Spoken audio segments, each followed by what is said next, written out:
কিছু কিছু পার্টি বহিরাগত নিয়ে এসে প্রচারণা করছে, ক্যাম্পেইন করছে।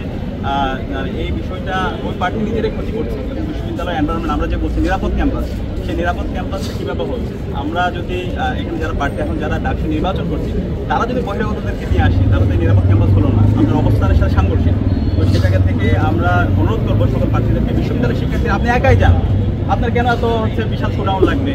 নিজেকে শিক্ষার্থীদের ডোর টু ডোর ক্যাম্পেইন করেন, তাদের কথা শুনেন, তাদের আশঙ্কার কথা শুনেন। আমরা আমাদের জায়গা থেকে কাজ করছি, আমরা একাই যাচ্ছি, কথা শুনছি এবং শিক্ষার্থীদের স্বতন্ত্র রেসপন্স দেখতে পাচ্ছি। তো যারা এরকম বহিরাগত নিয়ে এসে আপনারা এই ধরনের ক্যাম্পেইন করছেন, আপনারা এটা খারাপ কাজ করছেন। আমি অনুরোধ করবো আপনারা আপনাদের যতটুকু ক্যাপাসিটি আছে, নিজেদের যতটুকু সামর্থ্য আছে তা দিয়ে শিক্ষার্থীদের কাছে যান, শিক্ষার্থীদের কথা শুনেন, শিক্ষার্থীরা আপনাদেরকে সাপোর্ট দেবেন এবং তাদের পরিণতি হাসিল সেটা খারাপ হবে। বাংলাদেশের একমাত্র স্মার্ট সিটি বসুন্ধরা এখন আরো নিরাপদ, আধুনিকতায় আরো এক ধাপ এগিয়ে। তো সে জায়গায় আমরা বিশ্বাসী, কারণ শিক্ষার্থীরা যে পরিমাণ উচ্ছ্বাস আমরা দেখতে পাচ্ছি, সুতরাং এই ষড়যন্ত্র চক্রান্ত যারাই করবে তাদের ষড়যন্ত্র চক্রান্ত সবচেয়ে নষ্ট হয়ে যাবে। সাদিক ভাই, সাইবার এটা ইতিমধ্যে আমরা অভিযোগ দিয়েছি বিশ্ববিদ্যালয় প্রশাসনে। আমরা যেদিন থেকে প্রচারণা শুরু করেছি তখন থেকে সিন্ডিকেটের প্রপাগান্ডা হচ্ছে।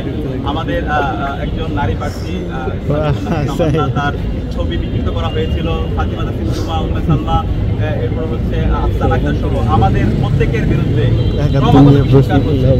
সেই জায়গা থেকে বিশ্ববিদ্যালয় প্রশাসনকে আমরা লিখিত দিয়েছি, এখন পর্যন্ত তারা কোনো ধরনের ব্যবস্থা নেই। তো সেই জায়গায় আমরা উদ্বিগ্ন এবং বিশ্ববিদ্যালয় প্রশাসন তাদের অপেশাদারিত্ব আচরণ এখন পর্যন্ত আমরা দেখতে পাচ্ছি। তো এই সব মিলিয়ে তারা যদি এই বিচারগুলো তারা করতে না পারে, শাস্তি আমরা না নিয়ে আসতে পারে, তারা অপরাধীরা যারা আছে তারা তো আরও বড় বড় অপরাধ করার তারা সাহস দেখাচ্ছে। তো এই জায়গায় আমি অনুরোধ করবো বিশ্ববিদ্যালয় প্রশাসনকে, আমরা যতগুলো অভিযোগ দিয়েছি প্রত্যেকটা অভিযোগ, বিশেষ করে সাইবার বুলিংয়ের, হ্যারাসমেন্টের যে অভিযোগগুলো এসেছে প্রত্যেকটা যেন তারা দৃষ্টান্তমূলক বিচার নিশ্চিত